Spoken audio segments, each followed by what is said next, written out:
Hey everybody. We are here. Nueve. 9. Episode 9. Let's do this. Let's do it. All What right. are we talking about today, Wes? Well, without further ado, with a little further ado, Sure. just go on to iTunes, and if you like what you hear, leave us a 5-star review. Special thanks to all our friends and new friends who have made that journey over there and left a 5-star review. Absolutely. We appreciate it. On the Instagram, we've had a lot of great feedback and communication. So meeting a lot of good friends from around the world. Yeah, so very exciting. Yeah, it's fun stuff. Yeah, so the topic for our Go Deep format is homework. Homework.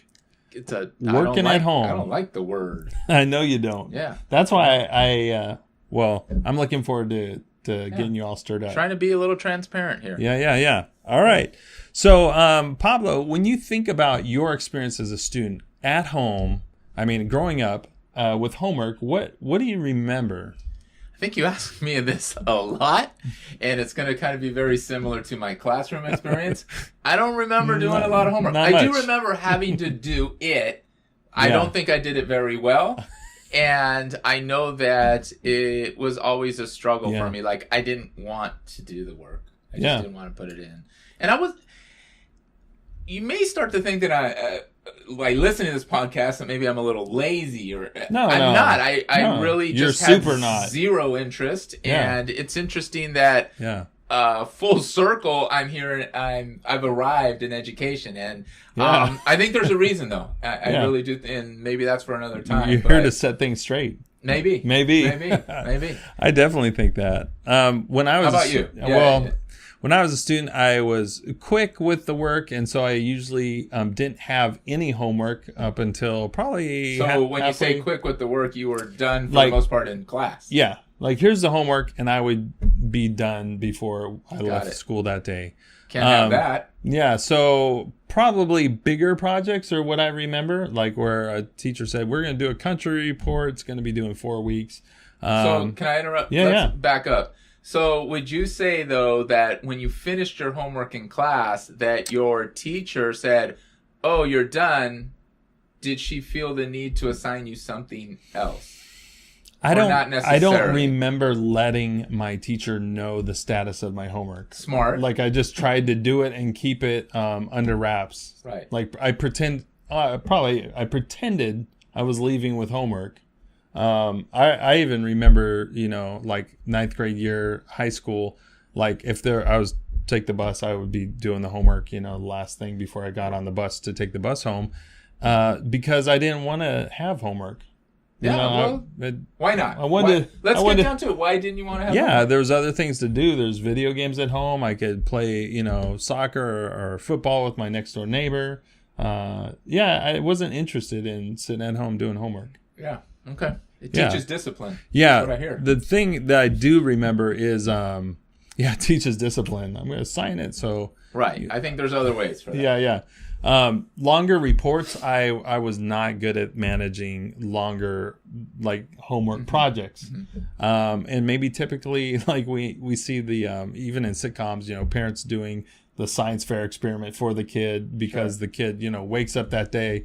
I think it's Brian Regan, the comedian, who has a bit about, the day the science project's due, his head comes off his pillow and he's like, oh no, it's due today. That was probably me. So I didn't get a lot of help with time management for those longer projects.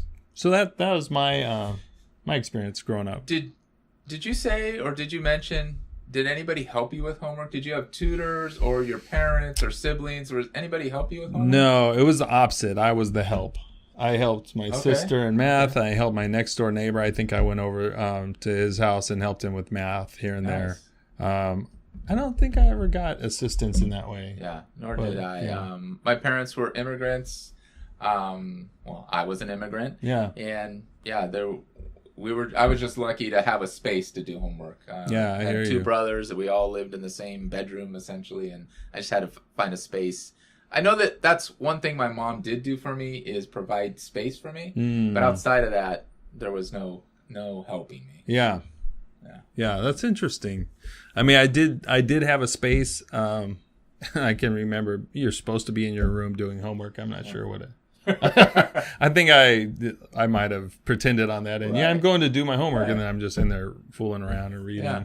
So how about in the classroom as a teacher? So from yeah, from the start of your career, maybe to the last. I few would years definitely you were in the say over time I valued homework less and less. And one of the biggest uses of homework, and I don't know if you would count this as traditional homework, but when I taught English in the honors and advanced placement classes, we would give summer work. And so students were sort of like allowed into those classes on the condition that they would do a summer project, read a novel, Right. do a dialectical journal, and come to, it was due like first day of school. Sure. And I'm not really sure what that kind of unsupervised reading and homework did. Yeah. I mean, so you have kids who showed up and they didn't do it, and then Right. you're like, now Right. you're 6 weeks behind. Welcome to 10th grade honors. Or you have students who did it and did it wrong, or you had the bulk of the students it was competitive and they were kind of scared, so that they did it. But then day one of school, I have and these are dialectical journals, like a notebook, and 50 to 75 pages of notes, and I have 30 times that to grade. So 600, 500, 600 pages of grading. So I'm not sure. But those big projects, they were, I think, designed two things. One, you don't want students to kind of lapse over the summer. It's kind of like a practice thing. Hey, keep reading. Sure. We're going to get into the analysis of this book. Make sure you understand the plot coming in. But it was also sort of a weeding out tool. And I don't know that in public education, that's where I landed on ultimately, is let's give out the most work and see who folds, and then we'll just take the rest into our our ivory towered classrooms and teach them how to become college students. Yeah. Do you think only because I wasn't as a student, nor did I necessarily, I taught GATE classes, but as a student I wasn't in an AP class ever or what have you. Okay. But just talking about honors and AP, how do you see the word rigor in terms of workload? Yeah. What does that really mean? What does that equate to? I think we know the answer, but I would say there's a false correlation. More work equals rigor. Yeah. And I think I learned over the course of my career that rigor meant kind of the depth of thinking, and a student should be able to do more complex or sophisticated things with their knowledge to demonstrate their understanding. But it wasn't more work. It shouldn't have been more writing. It shouldn't have been more math problems. It should have just been more depth and complexity. Yeah, in terms of what they understand. So yeah, but I'm sure I fell on the wrong side of the law early on. Is I believe I'm a good teacher, I'm going to assign a lot of homework. I'm guilty. I'm guilty. I'm guilty of that. I also, early on, as a teacher, you set your lesson plans and you set your homework plans. Yeah. This is what every kid's going to do. They're going to do. I taught math, science, and technology, depending on the year. And that was always the case. You just felt the need that they did something during the day. In the day, something had to go home at night. Maybe you had Fridays off, but these days, I feel like kids are even doing homework on the weekends or what have you. So, I definitely fell on erred on the side that I didn't want to be on as I kind of went through my educational journey as an educator, teacher. But I did start to move away from that in the later years. And it was something that I really enjoyed because I was able to communicate with kids, and I think we're going to talk a little bit about this. But I was able to communicate with the students as they were at home in one way, shape, or form. So it was more a productive homework if you're gonna give homework. Right. But we'll talk a little bit more about that. But I was in my last year I was eliminating homework. Altogether. And then I think there's the weird, I just remember sending syllabus or class letters home where there was a certain percent of your grade that was your homework grade. And it was like, when I think back, I was like, what was that? Yeah. So if you didn't do any homework, you couldn't get a higher than B minus, or something like that. So I think that's really misguided because it had nothing to do with what the actual homework was. Right. So that to me is it's kind of a fatal signal right there. Yeah, we're definitely in a near future, an upcoming segment will be grades. Oof. Yeah. We'll talk about that. That'd be interesting. That are very much related to homework. Yeah. But no, you're totally right. Yeah. What's 20% of your grade? But that still stands true today. Yeah. Like, what was homework invented for? Yeah. I mean, early on, it was just to practice what you were doing in the day. And in certain cases, it's feasible and it works. But here's what I'll finish with this. Yeah. I was talking to a math teacher as a instructional coach a couple years back, and I asked him the same thing. And he was a baseball player, and I said, when you go to baseball practice, when practice is done, yes, you may go and hit the ball, but the coach doesn't really assign you more on the daily. You have practice 5 days a week, let's say. Yeah. You don't have more practice. Right. And that's what essentially your day is. It's a day of learning. So are your practices, learning new plays, learning new defensive stances and formations and things of that nature. It's very similar because we are all coaches in the classroom. We're facilitators. I like that. That thinking. Practice on practice. It doesn't always make sense, but we will talk a little bit about how it can make sense in specific situations. And I think in terms of practice, the coach might say, well, I don't assign more batting practice or pitching practice or these drills, but if a player is going to do general conditioning, that makes sense. They come in more fit. If they're going to make sure their diet's on point and they're eating right, that's only going to benefit them. So the corollary in the classroom is not more homework problems. It's like, what's the supported It's like structure? reading. Yeah. Just improving your literacy. It's maybe doing other things that involve critical thinking that are really not in line with traditional homework. Grab a camera, go interview people. Work on your communication skills in a myriad of ways. We're onto something. Yeah, we're onto something. All right. So in our Go Deep format, usually Pablo and I talk about our childhood, our experiences as students, and then we kind of morph into our experience as educators. Then we want to bring in something from the outside, a little bit of research. Last time we played a clip around classroom management. Here we have a couple of quotes before we get into our tool of the week or tool of the episode, and then our top whatever list for homework. So one of the sources that I brought in, it was, and I'm looking, there's a skeptical look on my face. It says that there's a 10-minute rule. And the quote is, the PTA and the National Education Association both support the 10-minute rule. And so I was like, what's the 10-minute rule? Yeah, what is the 10-minute rule? Please share. 20 some years in education. What is that? Well, it's if you're a second grader, 10 minutes of homework per grade level. So like a second grader should do 10 minutes of homework. A third grader should do 30 minutes. A fourth grader, etc. Well, somewhere the logic breaks down for me when you're a ninth grader and you have 6 classes. So if you're supposed to do 90 minutes of homework, but you have 6 teachers, and each teacher wants to give you 30 to 60 minutes for the reasons we described earlier. It's a dilemma. Yeah, you end up with 180 to 360 minutes.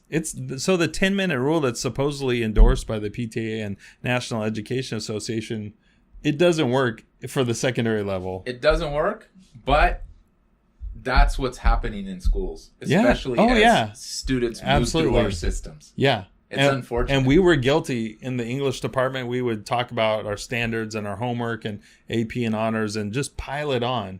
Well, the same kid who's in your sophomore honors class is also in honors geometry, and that teacher's piling it on. Absolutely. All for the benefit of the kid. Meanwhile, they're stressed out as heck because I think everybody's stressed out though, too. Yeah. You know, you mentioned having to take home so many pieces of homework or things to grade. Yeah.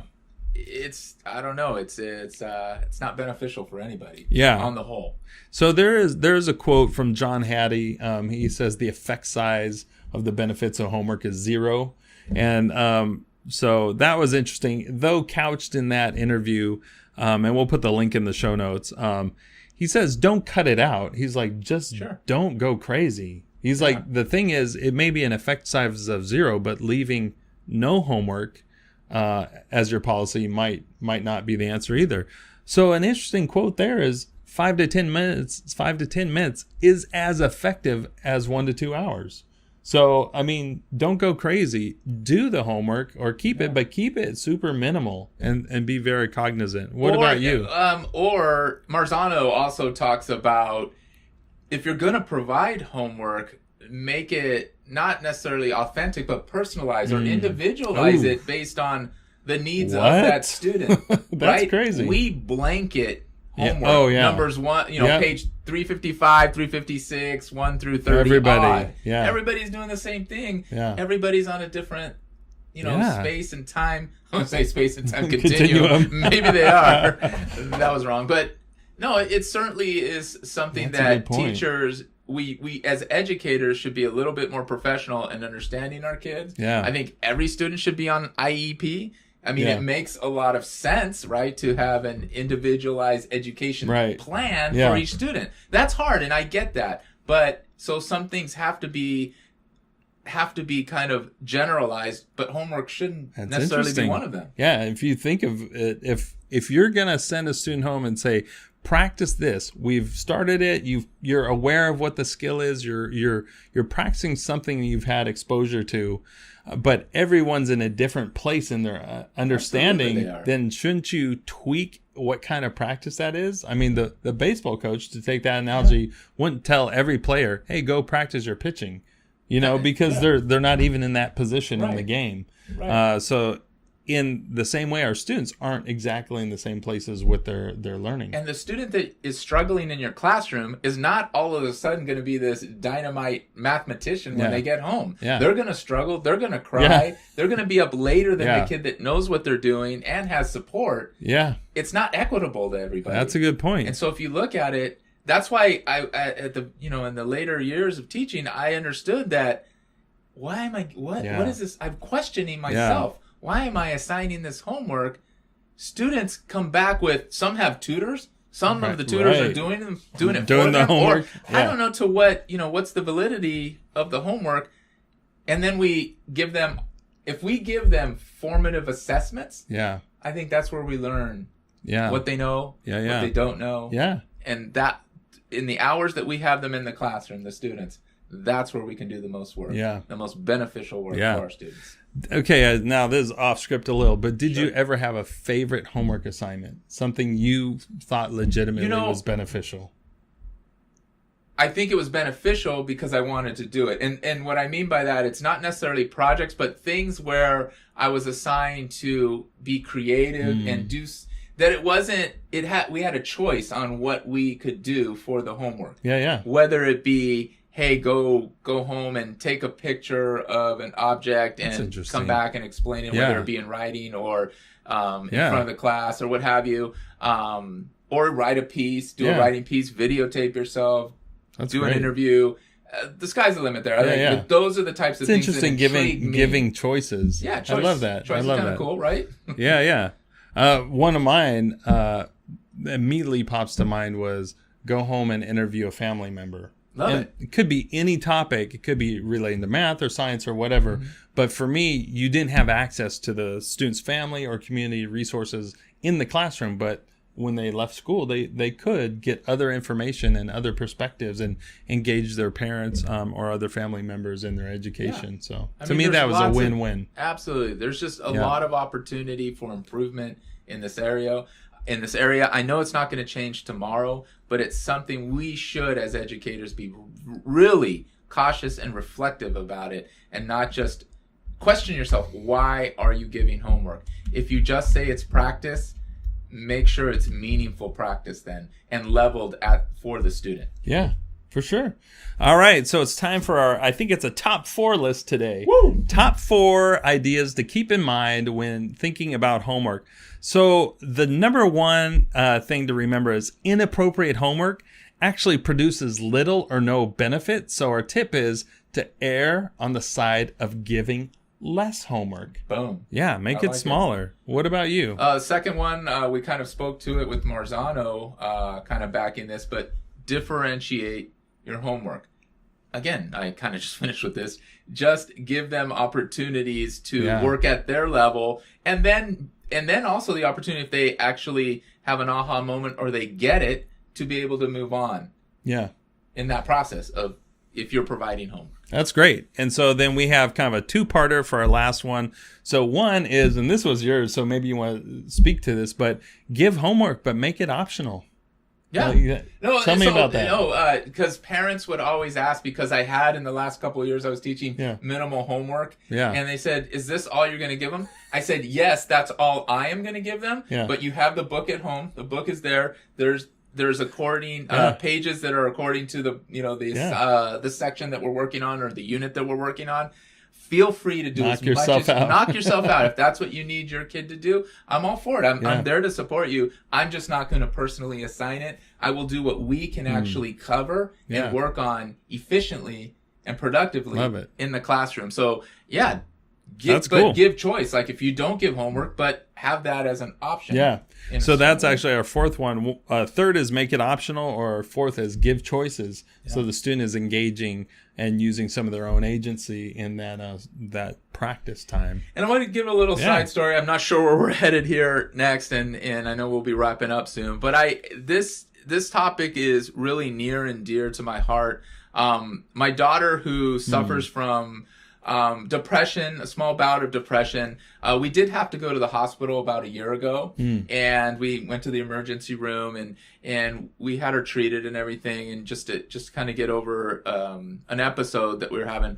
But we were in a room next to another young gentleman, I think it was a college age, maybe freshman or sophomore, at one of our local universities. Okay. I wasn't walls were paper thin, so you could actually hear curtains. Everything was happening, is essentially. And he was telling his dad, and then later the nurse in there, he was just overwhelmed by the university experience and the load that he's been on for all of these years. He obviously sounded like a top-notch student who was just at a breaking point. Yeah, worn out. The work was just the load was just too much. And that gave me a little bit more, not fuel, but thought, introspectively of myself, to think, it's happening. He's not the only one. Yeah, for sure. He's not the only one out there. And it's super important that we don't start that chain way down with the little TKs and kindergartners, and then moving all the way through. And then moving all the way through high school and into, if you're going to university, it's too much. Yeah. It's just too much. We need to find other experiences to balance out our students' educational careers. Absolutely. So we have a tool for this topic. In our Go Deep episodes, we want to recommend something you can check out or try. And in this case, we're going to start with the question of, how will you use quote unquote work at home or homework to promote reflection? And so I think, Pablo, it was almost like turning the concept of homework on its ear and saying, instead of sending them home to work, sending them home to reflect. And part of that is, what are we giving them to reflect on? Like, what input or feedback do we have to share with them that they can take a look at when they leave the classroom? So do you have a specific tool that you want to share? Yeah, I mean, I think Seesaw is perfect for really any grade level, but mostly in our district, it's utilized in the kindergarten to, 5th grade, 6th grade space. Okay. But in 6th grade, we start moving more into the Google products and things of that nature. Somewhere around there, it's gray area where what teachers want to use. But nonetheless, whichever platform you're using, it's just a learning management system, if you will, to allow you to push work out, but also to communicate with parents and students at the same time. And they can work right within the system. And the idea is to be reflective within there and actually be a support if you're going to actually assign homework, regardless of the assignment, how big or how small. So it's something, if a student is working in Seesaw, the teacher can get questions from them or communicate with them? Wow, I love that. Yeah, and especially the parents can be involved as well. That's the beauty of it. Now, Seesaw does a lot more than just that, Sure. but that is a main feature that allows students and, like I said, teachers in the community to get together and support that student if you are going to give homework. Yeah. So one of my stories comes from, I don't know, the late 1990s. And I used to record audio cassettes for my students and give them... What did you just say? I used to record audio cassettes on a cassette recording machine.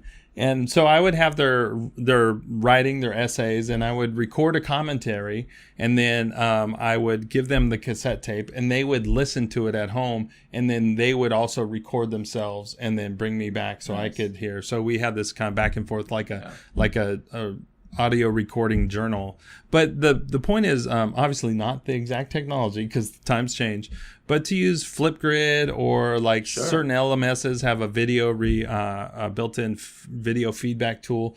So send messages to your students that they can take home and access and to play and replay. Sweet. So that at home they're listening to your feedback and reflecting on the things that you're trying to share with them. And that's also personalized if you're taking the time to record video or audio feedback that they can access at home, and then they can chew on that, marinate on that, think on that. Yeah.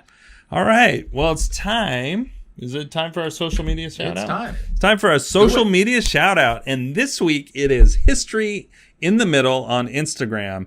And so there's a post, we'll link it in the show notes, where History in the Middle, I think her name is, I want to say Ashley. Hopefully I'm not wrong. I'm going to check on that. Yep, it's Ashley Weitzel. And so she has a picture of a Google form where she asks the students the question on a scale of 1 to 5, how comfortable are you asking the teacher a question? And so she just writes this post about, I think we have to be open and stay open to reflecting and using our students' input to help us in that process and in that journey. So It's almost like she assigned homework for herself is to look at these reflections and feedback. Thanks, Ashley. Yeah, thanks, Ashley. History in the Middle. History in the Middle. So her bio says a little bit more than that. 7th grade social studies teacher. And she's got a lot of good stuff there. Check her out. Check her out. Yeah. Well, cool. I think that's it. That's a wrap on homework. Yeah. All right, guys. Well, thanks for listening. We appreciate it. You can catch all our stuff at pabloandwest.com and all the socials, Pablo and West. It's good. All right. Bye, bro. Until next time, make sure you do your homework. We out.